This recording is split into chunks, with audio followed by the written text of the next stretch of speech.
நூக்கல் காயை நல்ல தோல்லாம் எடுத்துட்டு நம்ம சின்ன சின்னதாக கட் பண்ணி எடுத்துக்கலாம். இப்போ குக்கரில் அந்த நூக்கல் காயை கட் பண்ணதையும், ஒரு பச்சை மிளகாய், 2 பல் பூண்டு, ஒரு பெரிய வெங்காயம், ஒரு தக்காளி, கொஞ்சமாக கடலைப்பருப்பு ஊற வச்சு எடுத்துருக்கிறேன் 2 கையளவுக்கு, அதையும் ஆட் பண்ணிக்கிறேன். மஞ்சள் தூள், குழம்பு மசாலா தூள் 1 ஸ்பூன், காயம் ஒரு 1/4 ஸ்பூன், தண்ணி கொஞ்சம் விட்டுக்கிறேன்.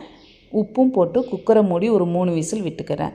தேங்காய், பச்சை மிளகாய், ஜீரகம் போட்டு நல்லா பேஸ்ட்டாக அரைச்சிக்கலாம். இப்போ எண்ணெய் விட்டு அதில் 1 ஸ்பூன் அளவுக்கு கடுகு போட்டு வத்தல் கிள்ளி போட்டுக்கிறேன். கருவேப்பிலை, சின்ன வெங்காயம் கொஞ்சம் கட் பண்ணி போட்டுக்கலாம்.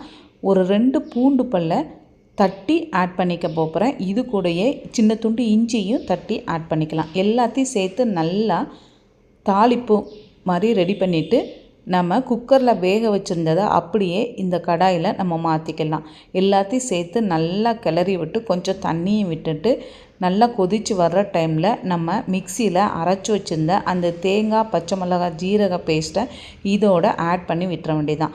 இப்போ அடுப்பில் நல்லா சிம்லையே வச்சுட்டு கொஞ்ச நேரம் நல்லா கொதிக்க விட்டுட்டு நம்ம இறக்கிட்டோன்னா சூப்பரான ஒரு நூக்கல் காய் கூட்டு ரெடி ஆயிடுச்சு. நீங்களும் இதை ட்ரை பண்ணி பாருங்கள். கடைசியில் கொஞ்சமாக மல்லி இலை தூவி இறக்கிட்டேன்.